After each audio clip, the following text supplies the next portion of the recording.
Senior anchor person Nadeem ملک صاحب ہمیں join کر چکے ہیں۔ ملک صاحب، عدالت کی جانب سے جو ریمارکس سامنے آئے کہ ذوالفقار علی بھٹو کو فیئر ٹرائل کا موقع نہیں ملا، کیا کہیں گے آپ اس پہ، کیا کامنٹ کریں گے؟ بہت اچھا اور درست فیصلہ ہے، کیونکہ ذوالفقار علی بھٹو کی ہینگنگ کے متعلق تقریباً سبھی قانون دان جو ہے ایک بات کے اوپر متفق ہیں کہ یہ عدالتی قتل تھا۔ اس کو عدالتی قتل کے علاوہ آج تک کسی نے کوئی اور نام نہیں دیا۔ اس فیصلے کی نظیر کہیں دنیا میں استعمال نہیں ہو سکتی، پاکستانی عدالت نے کبھی اس نظیر کو دوبارہ استعمال نہیں کیا، تو اس کی اصلاح کرنا بہت ضروری ہے۔ لیکن ہم اتنا اچھا ہمارا نظام انصاف ہے کہ 50 سال بعد ہم اس فیصلے کو کھول رہے ہیں۔ 77 سے کیا ہوا فیصلہ آج 2024 میں 45-46 سال کے بعد ہم اس فیصلے کو دوبارہ اصلاح کی جانب جانے لگے ہیں، لیکن دیر آئے درست آئے، اس کی اصلاح کرنی بہت ضروری ہے۔ ایک فارمر پاکستان کا پرائم منسٹر جس کو تختہ دار سے لٹکا دیا گیا، اور اس وقت کا جو ماشاء اللہ چیف تھا، اس کے متعلق اب عدالت کو یہ بھی فیصلہ کرنا پڑے گا کہ اس کا کیا رول تھا، اور اس وقت کے جو ججز تھے سپریم کورٹ کے اندر اور لاہور ہائی کورٹ کے اندر جنہوں نے یہ فیصلے لکھے تھے، ان کا کیا رول تھا۔ تفصیلی فیصلہ آئے گا تو اس کے بعد ہمیں یہ جاننے میں مدد ملے گی کہ سارا کچھ دباؤ کے تحت جج کر رہے تھے یا ججوں نے اپنی مخاطبت بھی نکالی تھی، کیونکہ اس وقت کے لاہور چیف جج جو لاہور ہائی کورٹ کے چیف جسٹس تھے، ان کی متعلق مولوی مشتاق کے متعلق یہ رائے بھی موجود ہے کہ انہوں نے کوئی ذاتی دشمنی بھی نکالی تھی۔ تو یہ ساری چیزیں دیکھنے بہت ضروری ہے، اور اس کا آزادانہ تجزیہ کر کے آئندہ کے لیے کم از کم راہ عمل درست کر لینی چاہیے۔ جی ملک صاحب، ابھی آپ نے دباؤ کی بات کی نا، پریشر کی بات کی، تو یہ ریمارکس بھی ہیں سپریم کورٹ کے۔ اب سے کچھ دیر پہلے ہم اپنے ناظرین کے ساتھ شیئر بھی کر رہے تھے کہ تاریخ میں کچھ کیسز جو ہیں انہوں نے یہ تاثر قائم کیا ہے کہ عدلیہ نے خوف میں فیصلہ دیا ہے۔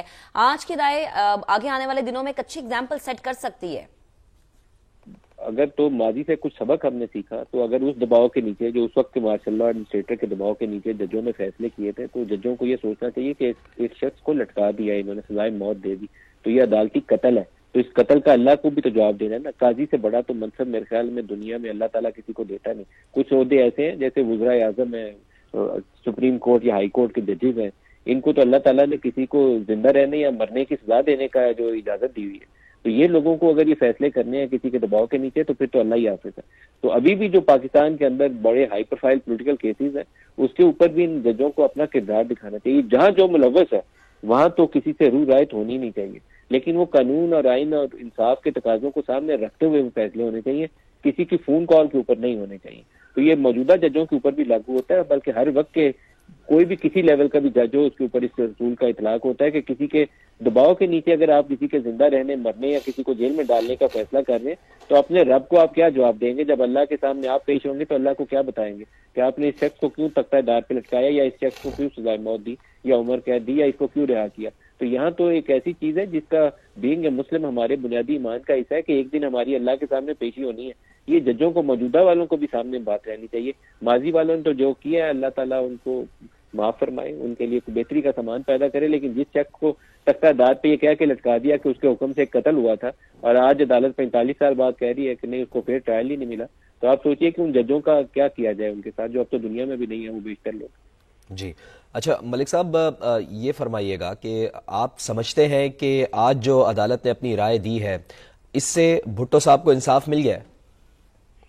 بھٹو کی فیملی کم از کم آنریبلی دنیا کو یہ بتا سکتی ہے کہ ان کے ساتھ جو عدالتی قتل کیا گیا تھا انہوں نے آج عدالت سے انصاف لے لیا، تو وہ پراؤڈلی سینہ تان کے یہ بتا سکتے ہیں کہ ان کو بلاول کہہ سکتا ہے کہ میرے نانا کا عدالتی قتل تھا، آج 50 سال بعد مجھے انصاف مل گیا۔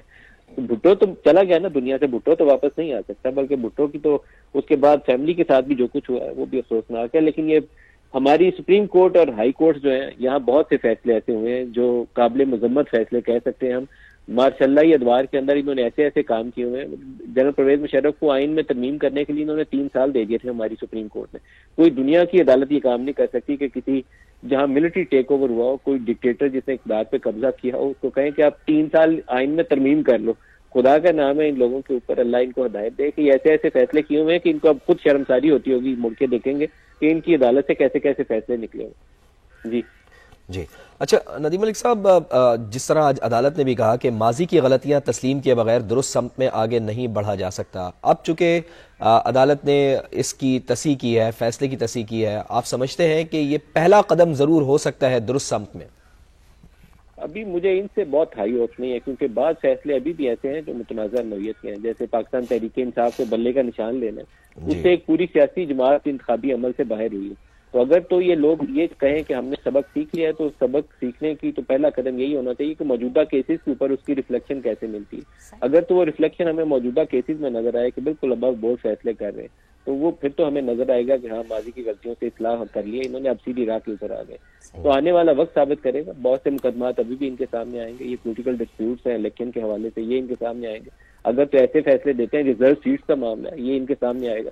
تو اگر تو جم کے کھڑے ہو کے آزادانہ طریقے سے فیصلے کریں گے تو سمجھ آ جائے گی کیا ہوگا. اب سپریم کورٹ جو ہے اس نے طے کر لیا ہے کہ اب انصاف کے مطابق ہی فیصلہ کریں گے, کوئی بے انصافی نہیں کرے گا. صحیح, ٹھیک ہے. ندیم صاحب ساتھ ہی رہے گا. اشتر اور صاف صاحب ہمارے ساتھ موجود ہیں, انہیں بھی شامل گفتگو کرتے ہیں. بہت شکریہ وقت دینے کے لیے. اشتر صاحب, یہ جو معاملہ ہے یقیناً آپ دیکھ بھی رہے ہوں گے اور آپ نے جو سپریم کورٹ نے بھی ریمارکس دیے ہیں, جب بلاول بھٹو زرداری بھی کھڑے تھے وہ بھی آپ نے سنے ہوں گے. فیئر ٹرائل نہیں ملا, سپریم کورٹ کی جانب سے ریمارکس تھے. ہماری رائے یہی ہے, ایڈوائزری دائرہ اختیار میں بھٹو کیس میں شواہد کا دوبارہ جائزہ نہیں لے سکتے. کیا کامنٹ کریں گے سر؟ قانونی نقطہ نظر سے اگر دیکھا جائے تو کیا آپ کہہ سکتے ہیں؟ دیکھیے, میں یہ فالو نہیں کر سکا بیکاز ایک تو میں یہاں تھا نہیں, جی جی, دوسرا ابھی بھی میں ٹیلی ویژن کے پاس نہیں تھا, نہ مجھے پتا. لیکن جو مجھے پتا چلا ہے وہ یہی ہے کہ انہوں نے اس پریزیڈینشیل ریفرنس کا جو اوپینین دیا ہے وہ اوپینین یہ ہے کہ بے شک جو ٹرائل ہوا اور اس کے بعد جو ریویو ہوا وہ کورٹ کی ججمنٹ تھی, لیکن وہ ججمنٹ جو ہے وہ فیئر ٹرائل سے منسلک نہیں تھی, یعنی فیئر پروسیجر فالو نہیں ہوا. So the question is not that of just merits, but بڑا جو سوال ہے وہ یہ ہے کہ ججمنٹس جو جوڈیشل سائڈ پہ ہیں اس کے باوجود یہ سارے معاملے کو دیکھا گیا اور پرکھا گیا, تو یہ ایک بہت بڑا میرے نزدیک عمل ہے, ایک بہت بڑا ایک ڈپارچر ہے from conservative way of looking at things. So آنے والے دنوں میں ہمیں یہ دیکھنا ہوگا کہ باقی جو اس طرح کے معاملات ہیں, جس طرح میاں نواز شریف کا جس طریقے سے ٹرائل ہوا, جس طریقے سے اب ٹرائل چل رہے ہیں, یا یہ جو آنے والے دنوں میں معاملات ہوں گے, کیا ہم سبق سیکھیں گے کہ جو ہے فیئر پروسیجر کیا چیز ہے, اور کیا ہر شخص کا یہ حق نہیں ہے, کیا ضروری ہے کہ وہ کوئی بڑا آدمی ہو تو اس کے متعلق ہی بات کی جائے. یہ ہر ایک کا بنیادی حق ہے, اور میرے خیال ہے گورنمنٹ کو بھی اس کے اوپر بہت زور سے اور بہت تیزی سے کام کرنا چاہیے.